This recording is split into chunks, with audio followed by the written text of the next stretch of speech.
We've got some leaks, some big leaks. The ROG Xbox Ally prices have leaked, and Xbox has just added stream your own game PC stream your own game rather to the PC app. This all proves one thing to me once again here, and we've talked about it before. Xbox is planning to break free from traditional consoles. We know that with Game Pass, but I think they want to go all in on portable and cloud gaming. I think that's the next kicker here. It's not that we've not known that before, but you can see these moves being layered on top of each other. There's a clear direction here. There's a clear path. I've always said cloud gaming is the future. I think cloud and portable gaming are the future, not tethering yourself just to a console or even a PC at a desk. Honestly, I think it's the smartest move in gaming. I think it's the smartest move they can make, and I think that they're leading the way. We're going to go over all of these things. We're going to go over the details, the prices, and let's discuss, is this the right price point for the first handheld from Xbox? It's a partnership with ROG Ally and Xbox. Is the price point correct? I think it is. Before we jump into it, though, don't forget to hit that like button and subscribe to this channel. My name is X1 the Gamer. We drop videos like this all the time right here. If you like what we're doing, consider becoming a member. You get a loyalty badge. You get some emotes when we live stream. Really appreciate everybody who has become a member and for your support. Thank you very much. Let's go. So this is a European website. They caught the price in Europe. It's 3D Juegos. 3D Juegos. 3D Juegos. And if you go down here, you can see they actually screenshot it right here. And here are the two price points.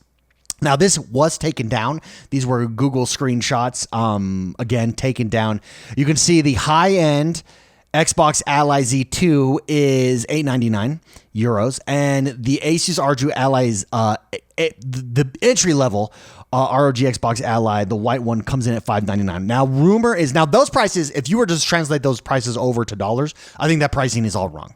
I really do. I have said all along that I think for Xbox handhelds to be competitive, you have to match the Nintendo Switch. That's just the reality. Nintendo Switch is the beast to compete with. They've set the baseline. Their baseline is $499.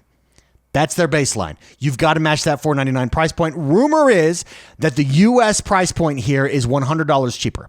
So you're looking at $499 and $799. We called it months ago. We called it on the X1 Bros podcast, and we called it here on this channel. $499 for the entry level. That's correct. I think that's absolutely the right move. That puts you right in line with the Nintendo Switch. The only way you're going to get the adoption that you need for these, and you don't even really need them necessarily, but to where it's worth it for gamers to pick up, to experience Game Pass on, to experience a handheld device tailored for Xbox, you got to match the Nintendo Switch. You just do. Now, that doesn't mean that you can't have higher prices with bigger balls, and that's exactly what the Extreme Black is, and that'll be $799.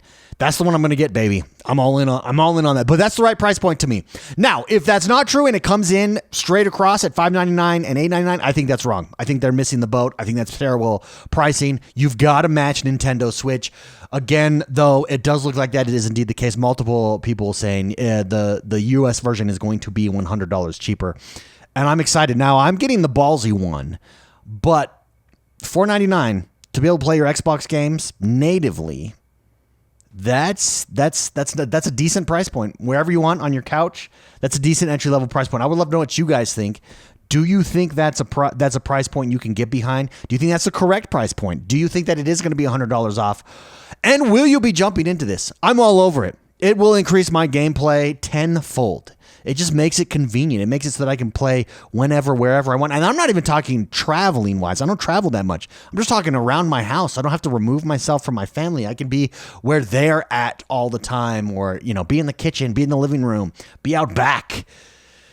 My kids' sports games. No, just kidding. I actually make the effort to disconnect and pay attention, and I look over and I see all the other terrible parents on their phones the entire time. It's my pet peeve. It's my pet peeve, everybody. The other news story that I want to talk about today, this is over at purexbox.com, and the two are not unrelated. I think these are actually layered here, and I want to tie these together just in the respect that we can see the strategy going forward here. And the strategy is Xbox breaking free from traditional consoles. They're going all in on portable. They're going all in on cloud gaming. I think it's the smartest move they can make. I think they're leading the industry this way, and I think I'm saying it now. Come back. It's going to be hard to compete with if nobody else is making the moves in the same way. And I don't see anybody else making the as aggressive moves in the same way as Xbox is. And I think they're starting to take the lead. We talked yesterday about Forza Horizon. being surpassing 3 million sales over on the PlayStation platform. That's just one giant commercial for Game Pass, everybody. That's a commercial that you're making money off of at $49, $59 a pop to 3 million people. A percentage of those are going to subscribe to Game Pass. The next Forza Horizon jumps out because you've just converted hardcore fan. It's a good enough game to convert them to make them want the next one. Here's a news story, though, from PureXbox.com. Xbox brings stream your own game to PC app for the first time. Absolutely huge. Very exciting. Very exciting. Live today for Xbox Insiders. As of today, Xbox Insiders in the PC gaming preview can use the app to stream over 250 games if you own them, including console-only titles that have never been playable via the Xbox PC app before. Although, keep in mind, you will need a Game Pass Ultimate member. To be a Game Pass Ultimate member, taxes, of course. Here is what was said. Earlier this year, we rolled the Stream Your Own Game feature out to Game Pass Ultimate members on Xbox Series XS and Xbox One consoles, TVs, MetaQuest headsets, as well as other browsers-supported devices like PC, smartphones, and tablets. Now, we're bringing that same flexibility to PC, allowing you to stream eligible games you already own without needing to install them directly from the Xbox PC app. This saves time, conserves hard drive space, and gives you more flexible access. I think that word right there cannot be understated, or that phrase, flexible access, because not every game I'm going to want to stream. Some games I'm going to want to download, but the flexibility is in deciding, well, do I need to download this game? I don't need to take up hard space for this game. This is a game perfect for streaming. I'm going to stream this game. So it gives you that flexible access to your library through cloud gaming. For now, Pure Xbox says, this feature is exclusive to Xbox Inside members, as mentioned, but it'll be rolling out to the wider public at some point in the near future. You'll find them under the Cloud Gaming tab in the app where you'll be eligible for them. And I think, so why is this a big deal? And why does this, and check it out, that's the screenshot of the PC app. Because this is setting up the handheld console. Remember, the handheld console is going to use this interface. I mean, the mobile version of this interface, but they've been working on this interface. You've got to roll out streaming. Now, it's important to remember this is different from remote play. Remote play allows you to play from your device, so from your home console. This uses Microsoft servers. I think it's a superior way to do it. There's too many variables between my home console and what are people doing at home, what's the internet like, et cetera, et cetera. Unless you're at home. If you're at home, that's the best way to play, I think. But from their servers, I think this is best, especially when you're traveling. And I think this is huge. I think it expands Xbox's ecosystem far beyond console hardware. Obviously, we're talking Fire Sticks, we're talking TVs, and I think it's going to be something that is easily moved to handhelds and complements handhelds. Think about the power move. You pair ROG Ally Xbox Ally, ROG Ally Xbox with streaming. And you have a true portable Xbox that runs your home console games, especially if they can get streaming to the level of NVIDIA's streaming platform. They're the best. They're the king on the field. And rumor is that is exactly what they're working on behind the scenes, upgrading their streaming so that you can have that level of streaming. And I'm telling you, if you don't think streaming is the future, go play NVIDIA's streaming service. Go try it out right now. Just try it out, and you will be made a believer. It's mind-boggling. And Xbox is so close. Some games work really well. Sometimes work better than other times. It's really close as it is. And as they get closer to that NVIDIA parity, it's game over.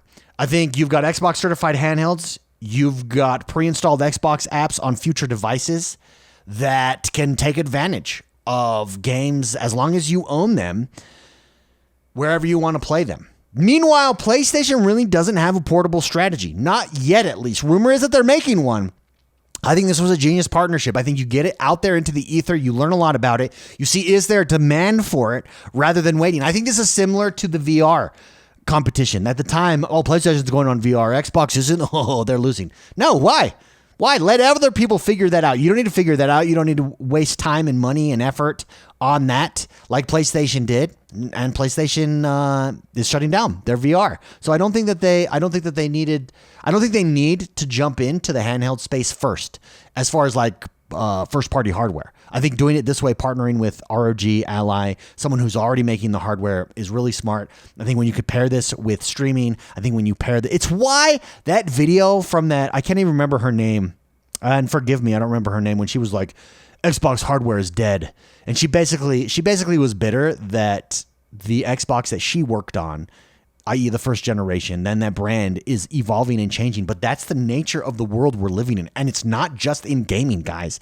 Anything tech related is seeing a massive upheaval in 2025 due to huge technological changes and advances that are on the consumer side. It's huge. Like, it's not just going to affect gaming, it's going to affect everywhere. I think Xbox is taking advantage of it. I think they're ahead of it. I think this layers on the price point for the ROG Ally very nicely. Stream everywhere. Use your handheld. Flexibility of access is the name of the game. I think that's the name of the game for the future. And I think they're right. I think they're correct. That's going to do us for today. Let me know what you guys think, though. Am I overstating the case? Will you be taking advantage of this? Are you an Xbox insider? Have you taken advantage of it? How does it work for you? Let me know in the comments below. Don't forget to hit that like button, subscribe to this channel. Consider becoming a member. Hit that join button below. Have a great rest of your day, and we'll see you next time. Bye-bye.